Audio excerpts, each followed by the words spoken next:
All right, so I'm very on the fence about making this during this pandemic when we have grifters, frauds like Alex Jones and Jim Baker, whatever his name was, that televangelist saying that silver, colloidal silver, whatever the hell, that it kills the coronavirus and things like that. But um, I'm sort of feeling like a sense of urgency about it. And for better or worse, I'm going to make it with all of the disclaimers that uh, I don't believe it's a cure, and I think that I still got it, but I think it would have been much worse, and that's kratom.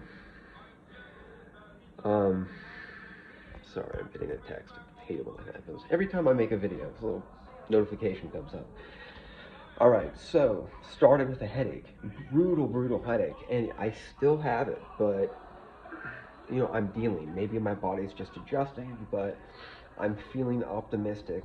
Well, I guess I shouldn't stop there. It started with the headache, and to this day, this was like over 2 weeks ago. But it eventually turned into I just in the middle of the night woke up and I couldn't breathe. I started panicking, looking for my inhaler, which, by the way, respiratory issues, nothing just makes it flare up more than like anxiety and stress. So try to like take like shorter breaths, make sure you're getting the air you can, and just don't do the fast breathing because that will really affect it negatively. Even though it's hard because it's fucking terrifying, suffocating, and my heart goes out. And rest in peace to the people who have helped them understand through the autopsies. Like, don't drink anything cold. They say warm water every 20 minutes, but drinking lots of tea and coffee. I wouldn't make it too much coffee because that's what I've been doing. I've got like bad cotton mouth from it right now, and you get dehydrated. I think the warm water or tea is the way to go. Lots of tea, and yeah, just a little bit, because it's mucus that builds up around the lungs apparently, and it solidifies, and that's what makes it hard to breathe. So, and coincidentally, see, I'm still short of breath. Like if I were to like even take a walk, I would be winded, and that's what they're finding out with the patients who first got it. People in Hong Kong who are going in for the follow-up appointments, and these are the people who are through the worst of it. They are like, oh, okay, I'm better, because when you get through the worst of it, you're like, oh, you do, like, you're like, okay, I'm at least in the recovery stage now.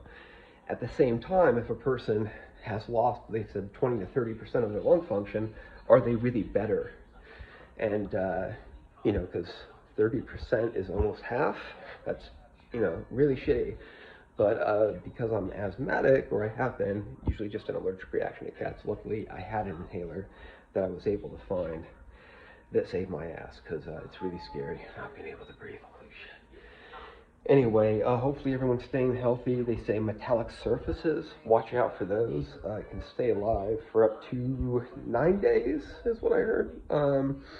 But this is, again, from the reputable sources. It's like the people who first got it, and then the people who died, where they'd done autopsies. That's how they know about the warm liquid and how it solidifies and things like that.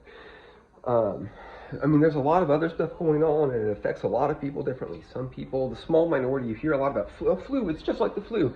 Not true. That's the minority of people who have that symptoms. Fever, headache, aches, but make no mistake, this is a respiratory issue. And that's why you keep hearing about ventilators. Yeah, so it's scary, but I think that kratom may, I don't know. I don't know if it's gonna get worse at any point. I don't know. Nobody knows. The doctors don't fucking entirely know. But you can't have it forever apparently. So like I think 28 days is the max, and I think it's something like that. Hopefully, I mean, to be able to just breathe regularly and have this splitting headache, just like I've stopped grimacing, but like, yeah, when it's your head, if you ever had a bad headache, that's everything. Anyway, now you want to get it, as long as we can. I don't know if it's legal in your state. I got dinged on YouTube and banned for a week because I just left a link to a vendor that is trustworthy and reputable, and he's who I go through, and he's fantastic. And this is after like 2 years of buying mediocre Kratom from hit and miss sites where you just never knew if the batch was going to be good. This is the same quality every time, reliably. It's going on almost, well, maybe not quite a year, but I'm reluctant to leave links now is my point. So I can try to check comments, and you know, if you're curious about the Kratom thing, yeah, I point you in the right direction for that. So YouTube, please don't fuck with me. I'm genuinely trying to help people. Like I said, I was on the fence about making this. I'm not claiming anything. Like I said, I mean, if it cured it or whatever, I would, you know, I wouldn't have gotten it in the first place because I've been taking Kratom for a while. But the Indonesian government is actually promoting it. Like, how could they know? I don't know, but I think that there might be something to it. So I'm going to go out on a limb and put this out there because I'm afraid for other people.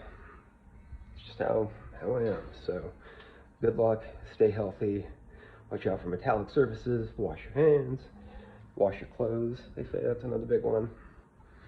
But yeah, all you can do is be cautious. Ultimately, you got to do what you got to do. So good luck to all of us. We'll see where this fucking crazy shit goes. All right.